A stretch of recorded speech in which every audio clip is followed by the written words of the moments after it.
ng Department of Transportation and Communications ang ilang mga plano para sa pagpapabuti ng kondisyon ng MRT o Metro Rail Transit.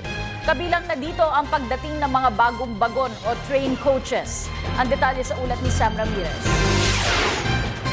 Araw-araw na kalbaryo para sa isang mananakay ang pagpila at makipagsiksikan sa MRT.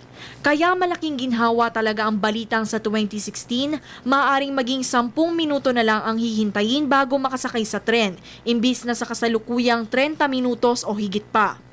Sa isinagawang pagdinig ng Senate Committee on Public Services, sinabi kasi ni MRT Engineer Misael Narca na may darating na 48 bagon o train coaches. Ito'y upang maibsan ang overcrowding sa MRT.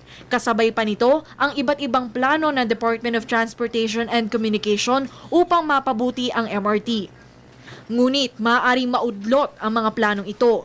Sa ilalim kasi ng Build, Operate, Transfer contract sa pagitan ng DOTC at ng MRT Corporation o MRTC, isang pribadong kumpanya. Sa MRTC kasi nakatalaga ang maintenance ng tren. Kasi po, sa kontrata po kasi, nakalagay po, Senator, that ang operator po ang DOTC. Okay. Pero ang maintenance po, responsibilidad po yan ng MRTC. Okay. Ngayon, plano ng DOTC na bilhin ang equity shares ng MRTC sa halagang 53 billion pesos. Nang sa gayon, pamahalaan na ang mamamahala sa maintenance ng tren. Ngunit pinuna ni Senator Cheese Escudero ang planong ito. Ayon sa senador, bakit hindi na lang sampahan ng kaso ang MRTC dahil hindi naman nila natutupad ang kanilang responsibilidad sa ilalim ng pinirmahang kontrata. Ang tanong ko, wala ba kayong balak i-demanda ang MRT ko? Bakit sila lang ang demanda sa inyo ng TRO? Clearly, they did not perform on their contract.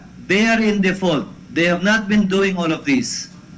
For the past 10 years that they should have procured additional wagons, why hasn't government sued them or sued them to comply or to terminate the contract para imbis na magbayad tayo ng 50 bilyones, sila naman pala ho ang palpak, sabi niya, ba tayo bayad ng bayad?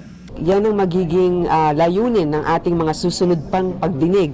Kung ang pagbibili ba nito ng 100% ownership ay magbibigay talaga sa atin ng kapangyarihan na ayusin ang sistema o dapat meron ibang paraan para mas maging maayos ang pagpapatakbo ng MRT.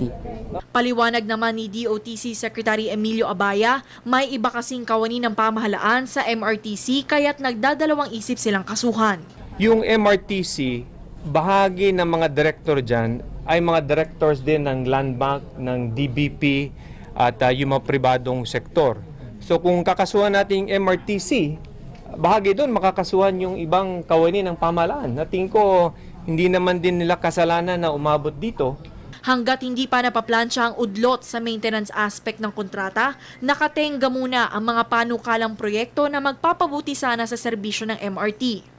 Samantala, imbitado ang ilang mga opisyales ng MRTC at MRT Holdings 2, ang kumpanyang may hawak sa MRTC, sa susunod na pagdinig ng Committee on Public Services.